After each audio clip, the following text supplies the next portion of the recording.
I have to say, I'm a big fan of Louis Rossman and his core values. Now, for y'all that have not really know about what's going on with Reddit, is essentially the CEO of the company told the whole community to go F themselves. And there was supposedly a protest going on, and as soon as it got a little bit heat back from Reddit itself and the people in charge, well, they backed down, and Louis had some really interesting things to say. I've been a big fan of Louis. Funny enough, I didn't know him a lot until my co-host introduced me to his channel, and I have to say, it's been a pleasure watching this guy really just have a really good conversation. So let's get right into it. A lovely day. In response to the Reddit protest that I saw going on over the API changes and the CEO seemingly not giving a crap about any of the third-party apps or the blind community, I made this video a word on Reddit, blackouts, and effective protesting. And in this video, I tried to make a very simple point, that when you say we are going to have a 2-day blackout, what a tyrant hears is, for 363 days of the year, I can treat you like garbage and you will continue to do as I say. Correct. When you just say, oh, I'm going to have an X amount of day blackout, there's really not much power in that. You could kind of argue, well, if we don't use their service for a certain set of days, they're going to be losing a significant amount of money due to getting less traffic and thus not getting any money off of ads. But it's just better off having a full-on boycott if you truly want to make a lasting and an impactful change. So I actually have to kind of agree. And many people, when I made this video, pushed back and said, that's ridiculous. Louis, you don't know how a protest works. You don't understand. We're going to show him what we have the potential to do. And I said, that's just not how this works.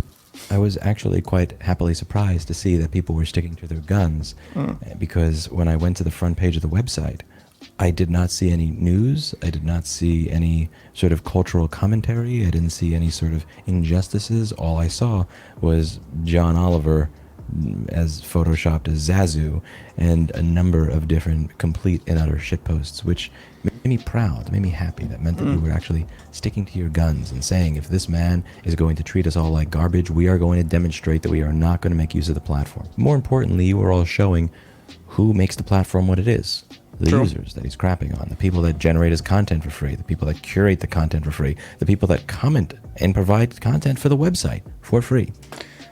And that's another thing you have to kind of put in mind with the thing like Reddit. Yeah, you have a CEO, you have somebody kind of in charge of the company, but as a whole, it's cultivated by the community. All the content is posted in there by users and moderated for free.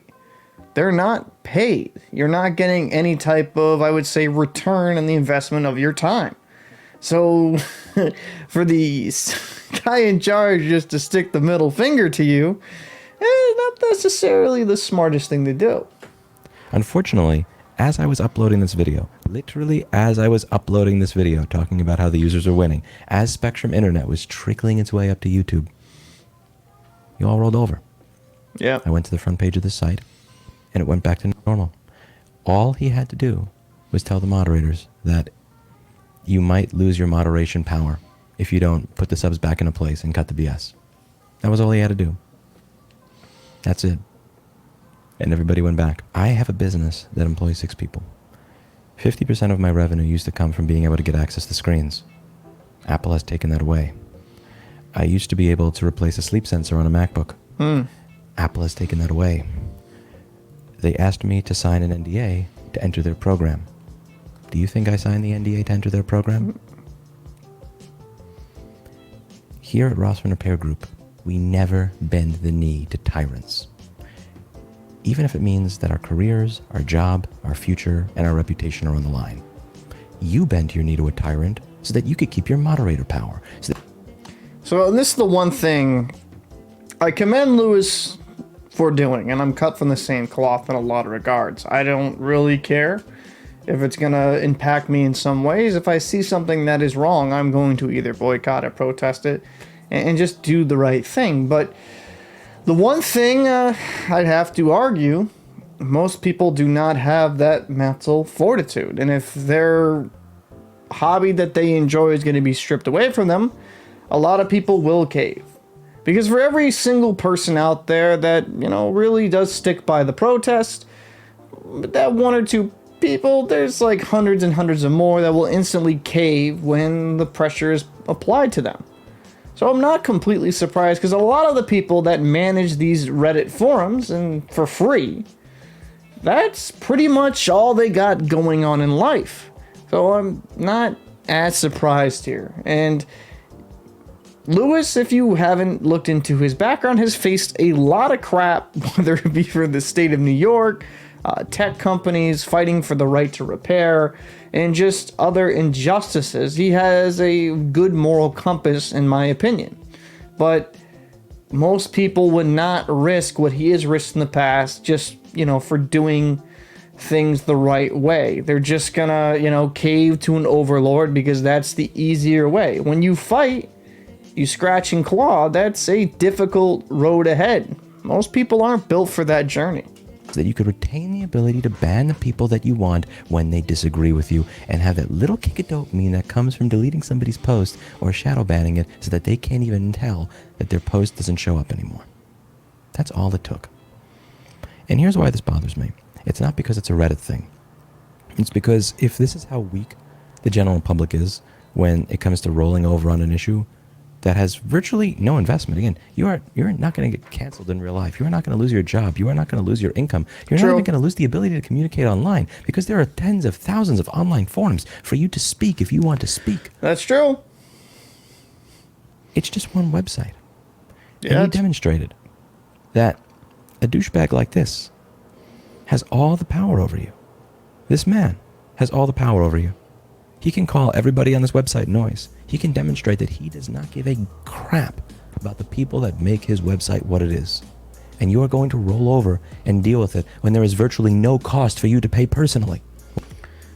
I would argue, Louis, respectfully, you see the same people on Twitter constantly complain about the platform itself. Do they leave it? No. So some of these moderators and I would say bigger names on Reddit with these bigger subreddits and stuff of that nature, they have a built-up fan base. The biggest drug out of all of them in the human world, in my opinion, is attention. They're getting attention that they don't get outside of Reddit, so that is why they're clinging on to this website. And I agree, there's plenty of other forums and social media platforms to talk and to spread and have conversation regarding any topic. But to those individuals, that's the one website where they have a name. I don't think it's right. I think it's kind of downright pathetic. But to some people, Reddit is their life. Not healthy to think that. What does that say for issues where the truth? Protesting means there is a cost for you to pay personally? What does that say for any issue for which a protest would actually carry a personal cost? I was wrong. The Reddit CEO has learned that you will roll over. I'm not unprivating my group. I don't plan on going back there. I don't plan on posting there. When I set a line in the sand, I mean it, whether it means not visiting a forum website or whether it means tanking my career. That protest actually was working. The front page of the site was functionally useless, and many of those subreddits were not open.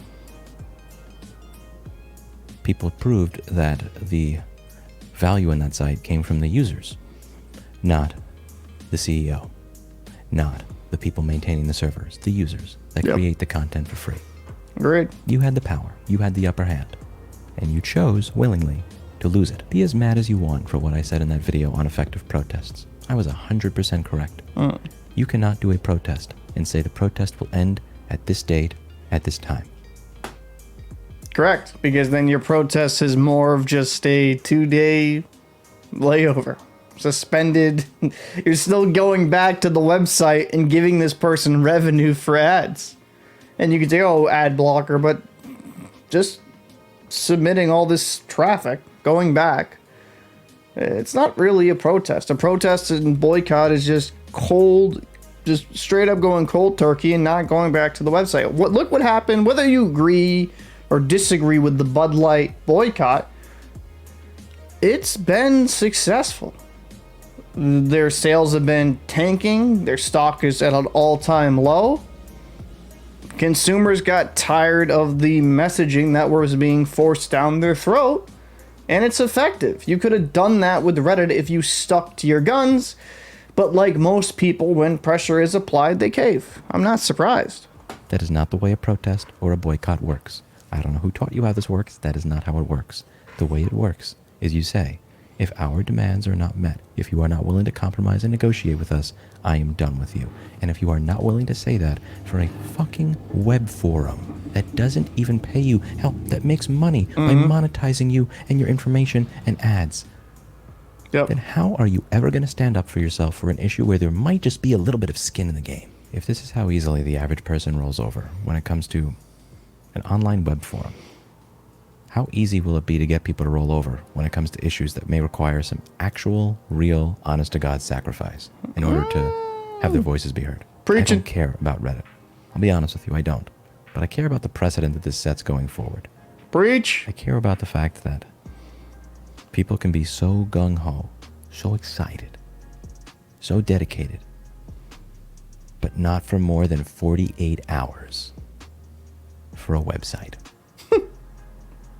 What's going to happen when you actually need to make real sacrifice in order to affect real change? My disappointment is immeasurable, and my day is ruined. That's it for today, and as always, I hope you learned something. I'll see you. The Bob Ross of Right to Repair, in my opinion. He's going very calm here. And this is going to be kind of a spicy take. But I'll make this comparison because it's a little bit... It's out... I don't know. It's... Everyone makes it, but I will. In Germany, when the Nazis rose to power, everyone wants to think that they be the person helping the Jewish people get out of the country. They would be the person to fight up against this fascist regime. Everyone loves to think that they're that person, but statistically that's just not the case. And a protest like this, on very something simple, nothing really even meaningful, right? To not go to a website for 48 hours, proves that they would be the same people conforming under that regime and would be turning in people just because of their ethnicity or their belief system. It doesn't surprise me because throughout human history, this has been proven to be the case again and again and again. So Louis, I do agree. It is a little bit concerning when a serious issue comes up that you're going to need to stand up and do the right thing, that these people just cave over. But I'd argue it's not that all surprising because history has shown us people have far more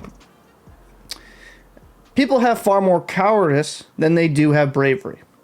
But that is just my opinion on the topic. I'd love to know your thoughts down below. I'm Captain Paul, and I'll see you in the next one.